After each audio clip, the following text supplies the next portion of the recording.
Hello guys, you are watching serials या बात। Channel को सब्सक्राइब कीजिए, वीडियो को लाइक शेयर करना बिल्कुल भी ना भूलें। बात करते हैं टीवी सीरियल तेरी मेरी डोरियों के आने वाले एपिसोड की। सो गाइस, शो की कहानी में आप देखने वाले हैं कि अंगद फिरनी खाएगा और उसे साहिबा की याद आएगी और वो कहेगा दिलजीत से कि मैंने ऐसा स्वाद पहले भी चखा है। अंगद सोचता है अपने साहिबा के साथ बिताए हुए कुछ लम्हों के बारे में, इतने में लेमनेड आ जाता है और दिलजीत उसे पी जाता है। अंगद ये देखकर बहुत खुश होता है। वो कहता है कि चलो अब तुम जा रहे हो तो अपना वादा मत भूलना। दिलजीत वहाँ से जाता है और वो सोचता है कि बस साहिबा जी को ये अंगूठी पसंद आ जाए, मैं उन्हें ये अंगूठी देकर अपने दिल की बात बताने के लिए बहुत ज़्यादा एक्साइटेड हूँ। अंगद सोचता है कि ये स्वीट फिरनी मुझे कुछ कड़वी यादों की याद दिलाती है। साहिबा यहाँ ट्विंकल से कहती है कि क्या पूरे टाइम ट्विंकल फ़ोन में लगी रहती है, पूछना कहाँ है तुम्हारे भैया। ट्विंकल कहती है कि भाभी अभी मैं बिज़ी हूँ अपनी हॉरोस्कोप यानी कि राशि पढ़ने में, चलो मैं आपको अभी पढ़ के बताती हूँ। तभी ट्विंकल साहिबा से कहती है कि आपकी राशि तो आज बहुत ही मज़े की है। इसमें लिखा है कि कोई आपके अतीत का आज आपकी ज़िंदगी में लौटने वाला है, कोई आपके चाहने वाला या दुश्मन। साहिबा ये बात सुनकर के अंगद का ख्याल करती है। साहिबा कहती है कि ऐसा कुछ नहीं होता, ये सब बकवास है, इसमें ज़्यादा टाइम वेस्ट नहीं करना चाहिए और वैसे भी हमें अकीर को ढूंढना है और फिर केक कटिंग के लिए सब बच्चे वेट भी कर रहे हैं। इधर अंगद गैरी को कॉल करता है और वो कहता है कि मैं आ रहा हूँ। तभी गैरी कहता है कि लेकिन आप तो एक दिन और रुकने वाले थे ना। तभी अंगद कहता है कि हाँ, जो काम था वो पोस्टपोन्ड हो गया, इसलिए मैं आ रहा हूँ। अकीर यहाँ दिलजीत से कहता है कि तुम ये सब कुछ क्यों डेकोरेट कर रहे हो यारा। तभी दिलजीत कहता है कि ये सब कुछ मैंने तेरी माँ के लिए किया है। तभी अकीर कहता है कि लेकिन बर्थडे तो मेरा है ना, आप उनको फ्लावर क्यों दोगे और ये डेकोरेशन उनके लिए क्यों। दिलजीत कहता है कि यहाँ पर मुझे आज तुम्हारी मम्मा को कुछ बहुत इंपॉर्टेंट बताना है, लेकिन ये सीक्रेट हम दोनों के बीच में है। इस डेकोरेशन के बारे में तुम किसी को कुछ मत बताना। तभी साहिबा यहाँ पर अकीर को ढूंढते ढूंढते आ जाती है और दिलजीत साहिबा को कहता है यहाँ मत आना, यहाँ मत आना। और साहिबा यहाँ पर शेष देती है दिलजीत को बर्थडे का और साहिबा कहती है कि तुम दोनों जल्दी आओ, सब लोग वेट कर रहे हैं अकीर का। अंगद सोचता है अकीर के बारे में, कहता है कितना सोना मुंडा है। बीजी यहाँ पर अकीर से कहती हैं चल पुत्तर केक काट।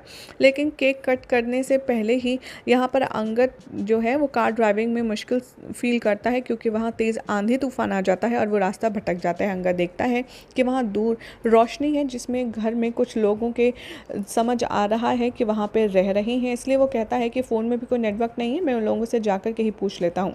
यहाँ पर ट्विंकल दिलजीत की तारीफ़ करती है साहिबा और अकीर की कि क्या बात है, आप लोगों ने तो कपड़े मैचिंग करके पहने हैं।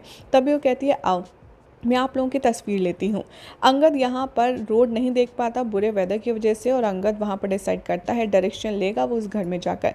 तभी जैसे ही यहाँ पर अकीर केक कटने वाला होता है तभी अचानक से लाइट चली जाती है और अंधेरा हो जाता है। अकीर कहता है कि मैं भी जा रहा हूँ पापा के साथ फ्यूज़ चेक करने। साहिबा अकीर को मना करती है पुत्र वहाँ मत जाओ, ख़तरा है, तुम्हें लग जाएगी। और साहिबा के पीछे पीछे अकीर यहाँ पर अकीर के पीछे पीछे साहिबा जाती है। अकीर अंधेरे में अचानक से गिर जाता है चौखट से, तभी अंगद उसका हाथ पकड़ लेता है। साहिबा को लगता है कि दिलजीत ने उसे पकड़ लिया। वो कहती है कि अच्छा हुआ अंगद के अकीर के पापा आपने इसका हाथ पकड़ लिया। दिलजीत यहाँ पर जैसे ही फ्यूज़ लगाता है अंगद साहिबा एक दूसरे को देखते हैं फेस टू फेस और लाइट आ जाती है और ये दोनों देख कर के अपना अतीत एक बार फिर से रिकॉल करते हैं। दिलजीत यहाँ पर अंगद को देखता है और अंगद कहता है दिलजीत और साहिबा एक दूसरे के साथ हैं और वो शॉक हो जाता है। दिलजीत कहता है कि साहब आप यहाँ चलिए, अब आप आ ही गए हैं तो मेरा बहुत मन था आपको अपनी वाइफ से मिलवाने का। ये हैं साहिबा जी और ये है मेरा पुत्र अकीर और ये हैं अंगद सिंह बरार। दिलजीत यहाँ पर कहता है कि लेकिन आप यहाँ क्या कर रहे हैं। अंगद पहले तो बहुत ही ज़्यादा शॉक होता है, कुछ कह नहीं पाता, सिर्फ आंखों ही आंखों में अंगद और साहिबा एक दूसरे से शिकायतें गिले करते हैं और इमोशनल होते हैं। अंगद फिर कहता है कि मैं रास्ता भटक गया था, मैं यहाँ सिर्फ डायरेक्शन पूछने आया था। दिलजीत कहता है कि आप बिल्कुल सही समय पर और सही जगह आए हो। दिलजीत अंगद को कहता है कि अब आप आ ही गए हैं तो अकीर का केक कटवा के ही जाइएगा। अकीर कहता है कि ये सड़ू अंकल को मेरी बर्थडे पार्टी में किसने बुलाया, आप तो इनवाइटेड नहीं थे, आप बिना बुलाए आ गए। दिलजीत उसे समझाता है कि बेटा ऐसे नहीं करते और अंगद से कहता है कि प्लीज़ आप हमारे साथ चलिए।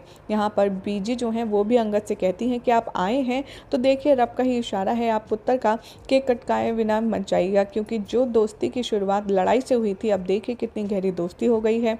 साहिबा सोचती है कि ये रात बहुत ज़्यादा काली और बहुत लंबी होने वाली है। दिलजीत यहाँ पर अकीर से कहता है कि आप उत्तर केक कट कर। ट्विंकल कहती है कि मैं जाती हूँ कैंडल्स लेने, क्योंकि आप लोग बाहर चले गए थे, लाइट भी चली गई थी, तो मैंने कैंडल्स को बुझा दिया था। अंगद रिकॉल करता है अपनी पेनफुल मेमोरी साहिबा के साथ और अंगद कहता है कि मुझे वॉशरूम जाना है।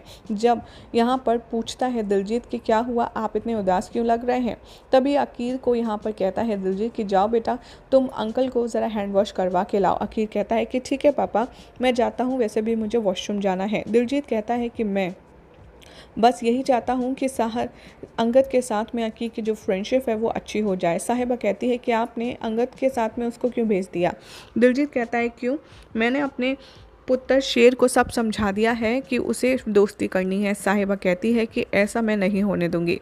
साहिबा यहाँ कहती है कि अंगद, मैं तुमसे नफ़रत करती हूँ, नफ़रत। तुम आखिर मेरी ज़िंदगी में लौटकर आए क्यों हो, तुम्हारे आने का मकसद क्या है। और साहिबा यह अंगद को देखकर बहुत ही ज़्यादा अपसेट है। अब देखना होगा, काफ़ी ज़्यादा इंटरेस्टिंग कि आखिर अंगद के आने से साहिबा की ज़िंदगी में कौन सा नया तूफ़ान उठता है। वेल, फ़िलहाल तो ऐसी मज़ेदार अपडेट्स के लिए चैनल को सब्सक्राइब कीजिए, वीडियो को लाइक शेयर करना ना भूलें।